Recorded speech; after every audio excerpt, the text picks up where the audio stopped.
حج کے مہینے میں لوگ جب حج پہ جاتے ہیں تو کیا کرتے ہیں؟ احرام پہنتے ہیں، اور حالت احرام میں کیا کچھ منع ہوتا ہے؟ الحج اشہر معلومات فمن فرض فیہن الحج، یعنی احرام پہن کے فلا رفث ولا فسوق ولا جدال فی الحج، فسوق جدال سختی سے منع۔ جس معاشرے کے اندر جن لوگوں کے درمیان دو چیزیں ختم ہو جائیں، کیا؟ گناہ اور جدال، آپس کا لڑائی جھگڑا، تو وہ معاشرہ کیسا معاشرہ ہوگا؟ اگر کسی گھر کے اندر سے یہ دو چیزیں نکل جائیں، کون سی؟ گناہ کے کام اور لڑائی جھگڑا، تو وہ گھر کیسا گھر بن جائے گا؟ امن والا۔ اسی طرح کسی شہر سے، کسی ملک سے جب یہ دو چیزیں نکل جاتی ہیں تو وہاں پر امن و امان ہو جاتا ہے۔ حج پر بھی اسی کی پریکٹس کروائی گئی۔ پھر حج سے واپس آؤ تو پھر بھی اپنی اس کیفیت کو برقرار رکھو، اس حرمت کا خیال رکھو۔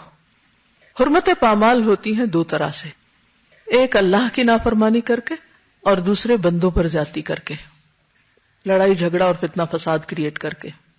بہت حیرت ہوتی ہے جب لوگ خوشی خوشی حج پہ جاتے ہیں اور لاکھوں کے مجمع میں بڑے امن و امان کے ساتھ سارے کام کر رہے ہوتے ہیں، جب واپس آتے ہیں تو کوئی حج کا سفر نامہ لکھتا ہے، کوئی اس کی روداد بڑے خوبصورت انداز سے سناتا ہے، بڑے والہانہ انداز سے، کئی دن تک مجلسیں جمتی رہتی ہیں، رشتہ دار دوست احباب آتے ہیں، مبارکیں دیتے ہیں، کھانوں کی دعوتیں ہوتی ہیں، اور حاجیوں کے گرد ایک ہجوم ہوتا ہے لوگوں کا حج کا تذکرہ سننے کے لیے، اور لوگ بھی بہت شوق کے ساتھ حرم مکی اور حرم مدنی کے قصے سناتے ہیں، ہوتا نا ایسے۔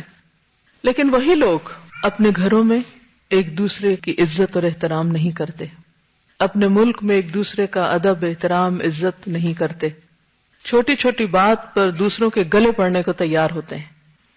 حالانکہ حدیث میں آتا ہے المؤمن اکرم حرمتا من الکعبہ، مومن کی حرمت کعبہ سے زیادہ ہے۔ آپ کو وہ حدیث بھی یاد ہوگی جس میں آپ صلی اللہ علیہ وسلم نے یوم النحر پہ، یوم النحر کون سا ہوتا ہے؟ کون سا ذوالحج؟ 10 ذوالحج۔ اس دن میں خاص طور پر کیا فرمایا؟ آپ نے پوچھا ایو یوم ھذا ایو شہر ھذا، کہ لوگوں یہ کون سا دن ہے، یہ کون سا مہینہ ہے؟ تو لوگوں نے کیا کہا؟ حرمت والا دن اور حرمت والا مہینہ۔ یہ کہہ کے آپ نے فرمایا کہ لوگوں اللہ کے نزدیک مومن کی حرمت، تمہارے آپس میں مال جان اور آبرو کی حرمت تمہارے اس دن سے، اس جگہ سے، اس مہینے سے بڑھ کر ہے۔ کس کی حرمت؟ مومن کی۔ جب ہم کعبہ کا ذکر کرتے ہیں تو کیا کہتے ہیں؟ کعبہ شریف، اسی طرح حرم پاک۔ لیکن جب کسی مومن کا ذکر کرتے ہیں تو کس انداز میں کرتے ہیں؟ جب اس کو پکارتے ہیں، جب اس سے بات کرتے ہیں، جب اس سے معاملہ کرتے ہیں، پیٹھ پیچھے اس کا ذکر کرتے ہیں تو کس انداز میں کرتے ہیں؟ کیسے کرتے ہیں؟ عزت کے ساتھ، احترام کے ساتھ۔ اپنے جیسوں اور اپنے سے چھوٹوں کا عزت ادب احترام تو دور کی بات، ہم تو اپنے بڑوں کا بھی احترام کرنا نہیں جانتے، یا پھر اگر کرتے ہیں تو غلو کے حد پہ پہنچ جاتے ہیں، یعنی غلو کرتے ہیں، اور غلو منع ہے۔ غلو کس کو کہتے ہیں؟ حد سے بڑھ جانا۔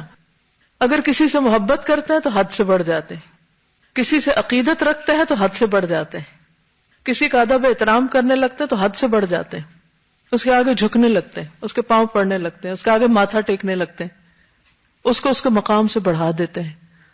اور بعض اوقات نبی صلی اللہ علیہ وسلم کو اللہ سبحانہ وتعالیٰ کا مقام یہ اس سے بھی آگے بڑھا دیتے ہیں۔ یہ بھی حیرت کی بات ہے۔ شیطان انسان کو اعتدال پر نہیں رہنے دیتا، جو کرنے کا کام ہے وہ کرنے نہیں دیتا، اور جو نہیں کرنا چاہیے اس کی طرف ہمیشہ اس کو کھینچتا رہتا ہے، تاکہ انسان سیدھے رستے سے ہٹ جائے، بھٹک جائے۔